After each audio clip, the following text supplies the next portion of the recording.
इस वक्त की बड़ी खबर आपको बता रहे हैं। यूपी की 2 सीटों पर भी मतदान जारी है। रामपुर और आजमगढ़ उपचुनाव के लिए मतदान हो रहे हैं। ब्रेकिंग न्यूज इस वक्त की आपको बता रहे हैं। यूपी की 2 सीटों पर भी आज मतदान हो रहे हैं। बड़ी जानकारी आपको बता रहे हैं। रामपुर और आजमगढ़ के लिए आज मतदान चल रहा है। 34 लाख से ज्यादा मतदाता आज अपने मत का इस्तेमाल कर रहे हैं। यूपी की 2 सीट रामपुर और आजमगढ़, जहां पर आज मतदान की प्रक्रिया चल रही है। रामपुर से 6 और आजमगढ़ से 13 उम्मीदवार चुनावी मैदान में हैं। बड़ी जानकारी, दोनों सीटों के लिए 4234 मतदान केंद्रों पर वोटिंग हो रही है। इसी खबर पर ज्यादा जानकारी देने के लिए संवाददाता प्रदीप विश्वकर्मा जी हमारे साथ जुड़ गए हैं। प्रदीप जी, 2 सीटों पर आज चुनाव हो रहे हैं, वोटिंग हो रही है, आजमगढ़ और रामपुर। फिलहाल किस तरह के वहां पर किस तरह के पोलिंग स्टेशन वहां पर बनाए गए हैं और क्या बड़ी संख्या में लोग अब पहुंच रहे हैं? रफ्तार पकड़ ली है मतदान ने? किया है, थोड़ा सा अभी पीछे कदम कर लिया है और गर्मी अपनी चरम सीमा पर है। 40 डिग्री टेम्परेचर है, इसलिए लोग घरों से नहीं निकल रहे हैं। अक्सर हमने जो देखा 2022 के चुनाव में देखा, 2019 के चुनाव में देखा, 2017 के चुनाव में देखा, उसके ट्रेंड की हम बात करें तो गर्मी में लोग अमूमन घर से सुबह कम निकलते हैं। लोग पहले काम करते हैं, उसके बाद आराम से वोटिंग करने के लिए निकलते हैं।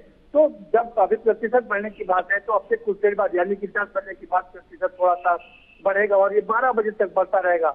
उसके बाद जब गर्मी चरम पर रहेगी तो फिर कम होगा और शाम के 3 बजे के बाद में फिर प्रतिशत थोड़ा बढ़ने की ओर अग्रसर होगा। लेकिन जिस धीमी रफ्तार से यहाँ पर चल रहा है, मतदान चल रहा है, उसको देखते हुए कहा जा सकता है कि मतदाताओं में वो उत्साह, वो जोश, वो खरोश नजर नहीं आ रहा है जो उत्साह उसमें नजर आना चाहिए। ये तो थी मतदाताओं की बात, घर पर नहीं निकल रहे लेकिन निकलेंगे। अभी मत प्रतिशत काफी कम है। लेकिन अगर हम राजनीतिक पार्टियों की बात करें तो तीनों राजनीतिक पार्टियां, कांग्रेस इसमें चुनाव नहीं लड़ रही है, लेकिन बसपा ने रामपुर में अपना उम्मीदवार नहीं उतारा है, आजमगढ़ में उम्मीदवार उतारा है। सबसे पहले हम आजमगढ़ की बात करें तो आजमगढ़ में 2 यादव आमने सामने हैं। एक तो धर्मेंद्र यादव जो कि मुलायम सिंह यादव के परिवार से है और दूसरा निरहुआ यादव जो कि भारतीय जनता पार्टी के प्रत्याशी है। और तीसरी ओर गुड्डू जमाली बहुजन समाज पार्टी के यहाँ पर उम्मीदवार है। बहुजन समाज पार्टी की बात करें तो बहुजन समाज पार्टी का ये मानना है कि इस बार पहले वो दलित और ब्राह्मणों का एक गठबंधन बनाने की कोशिश कर रही थी 2022 के चुनाव में, जो सफल नहीं हुआ।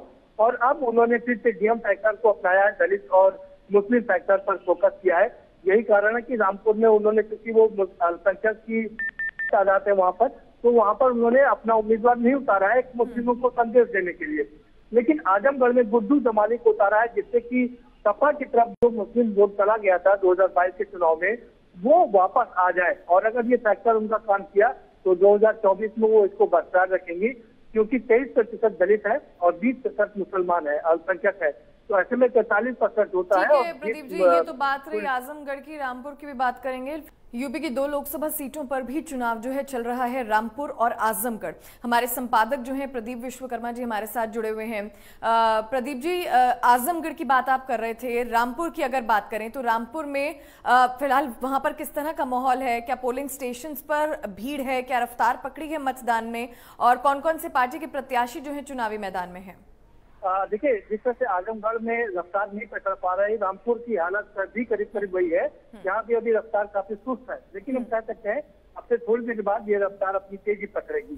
अब बात करें कि राजनीतिक समीकरण की, तो यहाँ पर सिर्फ सपा और भाजपा आमने सामने है। भारतीय जनता पार्टी ने पिछड़ों पर भरोसा किया है, घनश्याम लोधी को यहाँ से टिकट दिया है।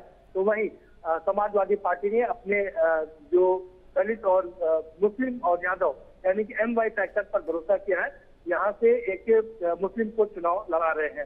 तो अब रामपुर में खासकर आजम खां की जो इज्जत है वो दांव पर है।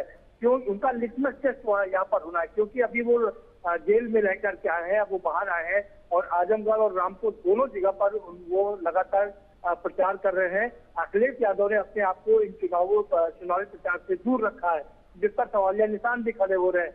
रामपुर की तो पूरा आजम खां के ऊपर दारोमदार है और उनका राजनीतिक भविष्य कैसा होगा ये 2 चुनाव तय कर देंगे।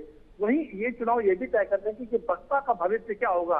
क्या बसपा और नीचे जाएगी या डीएम फैक्टर उनका काम करेगा, क्योंकि उन्होंने संदेश दिया है कि यहाँ पर रामपुर में कैंडिडेट ना देकर के मुस्लिमों को एक संदेश देने की कोशिश की है कि देखिए हम आपके लिए इतना सेक्रीफाइस कर रहे हैं, हम यहाँ से हमने अपना उम्मीदवार भी नहीं उतारा है। लेकिन इस समीकरण से सबसे बड़ा फायदा भारतीय जनता पार्टी को होता नजर आ रहा है, जो 2014 से लगातार जारी है, क्योंकि जो 20% मुस्लिम वोट बैंक पर सपा और बसपा दोनों ही अपना निशाना लगाते हैं। और यही कारण है कि बाकी के जो 80% लोग हैं वो पोलराइज हो जाते हैं और भारतीय जनता पार्टी 40 से 50% वोट बैंक हत्या करके आसानी से जीत दर्ज कर लेती है। तो क्या ये राह अभी भी आगे चलती रहेगी, ये देखना काफी दिलचस्प होगा। लेकिन फिलहाल यही नजर आ रहा है कि भारतीय जनता पार्टी अपनी जीत बढ़ाती हुई अपना जो जीत का कारवा है उसको आगे बढ़ाती हुई नजर आ रही है। चलिए ठीक है, बहुत बहुत शुक्रिया प्रदीप जी इन तमाम जानकारियों के लिए। सो फिलहाल यूपी की 2 सीटों पर चुनाव चल रहे हैं और आजमगढ़ और रामपुर मतदान की प्रक्रिया जो है जारी है, रफ्तार नहीं पकड़ी है, लेकिन ज्यादा से ज्यादा लोग जो हैं आगे आगे बढ़ेंगे और मतदान की प्रक्रिया जो है फिलहाल चल रही है।